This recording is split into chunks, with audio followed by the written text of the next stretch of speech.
Hello. Hi everybody.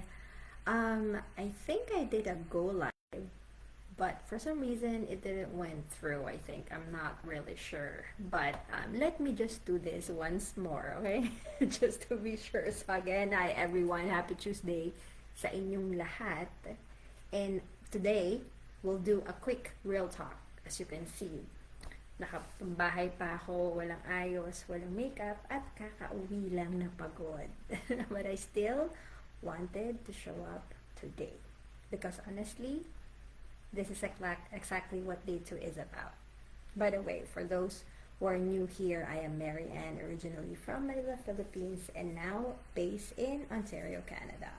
I'm a mom, a wife, working full-time, and at the same time, building an online business on the side.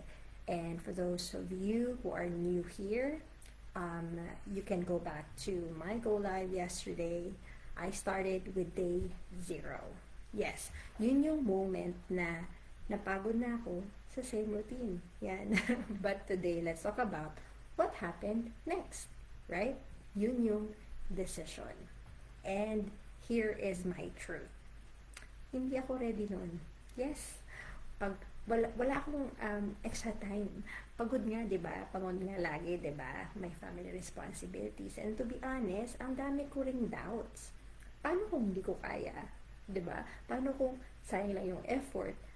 Paano ko naman to isisingit sa schedule ko? 'Di ba? Maraming tanong. But you know what I realize? You don't need to be ready. You just need to start. Kahit na maliit na step lang. Because nothing changes if nothing changes. Naririnig natin yan sa mga meme, right? Pero totoo siya. And that decision, hindi siya big. You know, hindi rin siya perfect. Kasi nga, this is all new to me, right? It was just saying, try ko lang. Dun ako nag-start. So, no pressure, no expectations.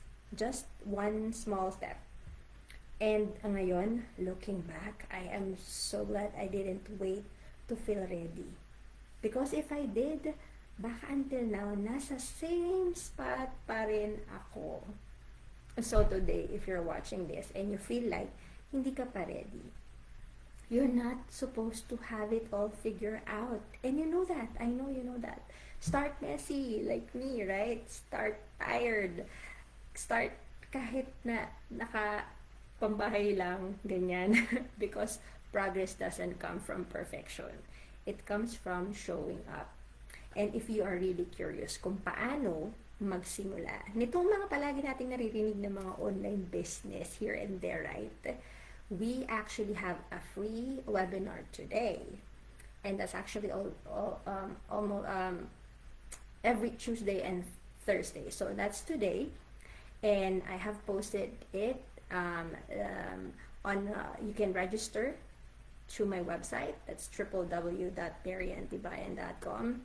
Super beginner friendly siya, and it will walk you through an info of kung paano pwedeng magsimula kahit busy ka like me. So if you want to access, just comment webinar or message me and I will send you the details. And before I end, I have another question for this day too. What's one small step you can take today? Comment ready, kahit na hindi ka ready. Or share one step below in the comment section. Okay? Thank you so much for being here tonight and for allowing me again to show up kahit na ganito lang, super real and no filter. I appreciate you all and I'll see you again on day 3. Bye!